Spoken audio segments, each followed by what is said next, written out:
Hey guys, what's up? It's Sydney and welcome back to my channel and to my series Haunted Objects.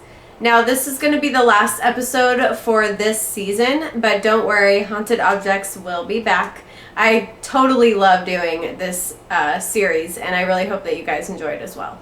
And after this, I am going to be going back to my Haunted Location series, so keep your eye out for that. Now let's get into today's video.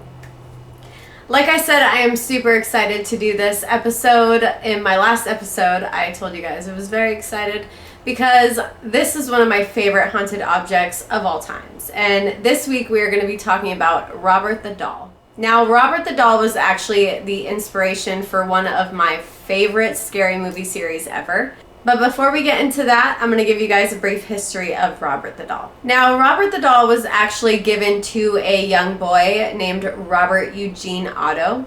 So basically, so that way we don't get confused, I'm going to refer to the little boy as Eugene, as many of his family members and friends did so.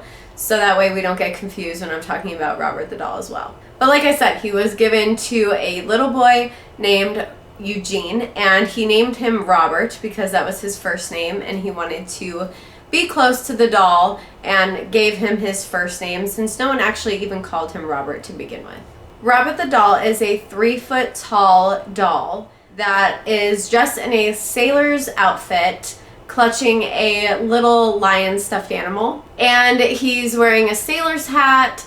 And he has really weird, creepy eyes, and then also very poor stitching in the face. But Eugene did not care about the quality of this doll. He was just very excited to receive this gift, even though maybe he shouldn't have been. This doll was gifted to him by one of the servants that his parents had living on their plantation at the time. And unfortunately, the Ottos were not very nice to their servants. And when the mother actually caught one of the servants doing black magic or voodoo, she got very upset and basically kicked her off the estate. But before leaving, she gave Eugene the doll and said that it was a gift and she wanted to do something nice for the family before she left. Now, Eugene loved Robert. He was super attached to him the second he got him. He would talk to him as if he was a real person. He would set a place for him at the dinner table. He would set him up in a chair like as he slept before he went to bed as a child. And he basically was Eugene's best friend. Now, like I said, Eugene would speak to Robert like as if he was a real person. They would have conversations. And eventually the family actually said that they heard Robert the Doll responding to Eugene, and that they couldn't think that Eugene had done that kind of a voice because of how young he was. It wasn't possible for his voice to apparently go that deep. The family also started to notice very odd things happening within their house. A lot of the times they would hear like a sinister giggle wherever Robert was, or if he was in a specific room, they would hear it from that room as well, which is so creepy. Not only the family, but Gene would actually wake up screaming in the middle of the night, and eventually one night his parents went into his room, and because he was screaming so badly and they thought that he was being hurt, he basically was cowered in the corner, and all of the furniture and stuff in his room was like knocked over and moved around and broken, and all they saw was their eyes were drawn to the corner of the room where Robert the Doll was sitting in a chair staring at Eugene. How fucking creepy is that? If I were the parents, I would be freaking out. Not only the family, but neighbors actually had reported seeing Robert the Doll move from window to window, especially when the family would be like outside, like in their front yard or in their backyard, all doing something together. They would see the doll moving from window to window.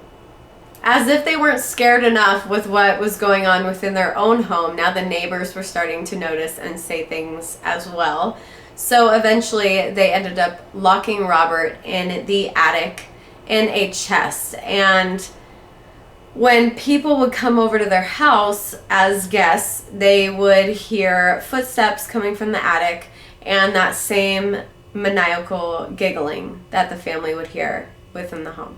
Now, as you're probably thinking, this doll is very familiar in a way, maybe very similar to the Annabelle doll, for instance. And it definitely is, but Robert the doll dates back to 1906 when he was given to Eugene. So Robert the doll predates Annabelle by a decade.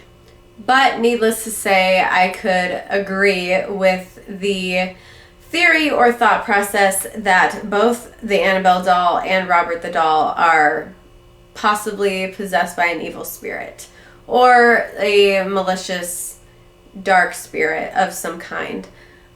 Maybe even a demon at that point. You can't rule anything out. But this doll is over 110 years old today, so Robert the doll definitely predates Annabelle. Gene's parents eventually died, and he ended up moving back into the house where he grew up in, where Robert the doll was kept. And he and his wife Anne actually settled down there and made that their permanent residence. It was not shortly after they moved into the home that Eugene reunited with Robert and basically did the same things that he did as a child as an adult. He would bring him everywhere with him, and Eugene became a painter, so he would have Robert the doll sitting next to him as he would paint and create pieces of art. And he would also keep him at the dinner table with him and his wife and in a chair as they slept in the bedroom. And Anne absolutely hated this doll. She was so scared of Robert and didn't want him anywhere near her, and it caused a lot of issues between the couple, obviously. Not only that, but Gene would actually get so angry and kind of go into like full-blown rages and actually become very violent with Anne as a result. As all life comes to an end, Eugene actually passed away June 24th, 1974, and his wife followed suit very soon after. Eventually, a new family did move into their home, and they had a 10-year-old daughter, and the 10-year-old actually ended up finding Robert in the attic, hid away in that chest that he was always kept in. Now, as you can imagine, this little girl had a very similar experience as far as the Robert doll. Basically, moving furniture, flipping it around. She would wake up screaming. They would get complaints from the neighbors about like malicious giggling when they would go over to their house for an event and make people very uncomfortable in its presence. So this went on for a while until the family eventually gave Robert the doll to the Fort East Martello Museum in Key West. And that's actually where Robert the doll resides today. So if you haven't guessed already, Robert the doll was actually used as the influence for Child's Play, where Charles Lee Ray uses voodoo to basically put his spirit into the Chucky doll when he's trying to escape the police. So they used that as an influence for those movies, and a lot of critics and things think that it was bad writing styles or whatever, but it was actually based on a true story because the movies came out in the 1980s, and this all happened. Gene passed away in the 70s, so basically the story became huge, and that is where they got the inspiration. But like I said, Robert the doll does reside in Fort East Martello Museum, and you can actually go see him today. There are stories that the workers will tell you in the museum that Robert the doll will basically walk around in the middle of the night, and they can tell because they will go into his casing because he is behind a glass casing, and they will clean him and like wipe him up and stuff, and in the morning he'll have dust all over his shoes, and you can basically just tell things are different. It's a very different feeling within the museum. But yeah, it's kind of crazy. I would love to go and hear their stories in particular in detail. I think it would be awesome. But yeah, you can go there today and go see Robert the Doll, but they do have some guidelines that I think that you should abide by if you do go see him. Robert the Doll is said to basically punish anyone who does not ask for permission to take a picture of him. So you have to ask permission before you photograph Robert the Doll, or bad things might happen. It is reported that multiple fatalities have happened after seeing Robert the Doll and either mocking him or not asking for his permission to basically photograph or videotape him. And a lot of people actually leave apology letters, offerings, basically begging him for forgiveness. And it's kind of crazy to see all of that. I found one that is okay to share on the internet. So I'm going to put that on the screen so that way you can see one of the letters. So I do not believe there's an age restriction on going to see Robert the Doll, as a lot of younger people have seen it. But I would definitely recommend not taking your younger children to go see it unless you actually explain the seriousness of asking for permission to photograph this doll, or to make sure they are not taunting it in any way, just for, you know, your own child's safety, because like I said, a lot of fatalities after these people either mocked the doll or didn't ask for permission to photograph or videotape him. A lot of car accidents were reported, as well as deaths.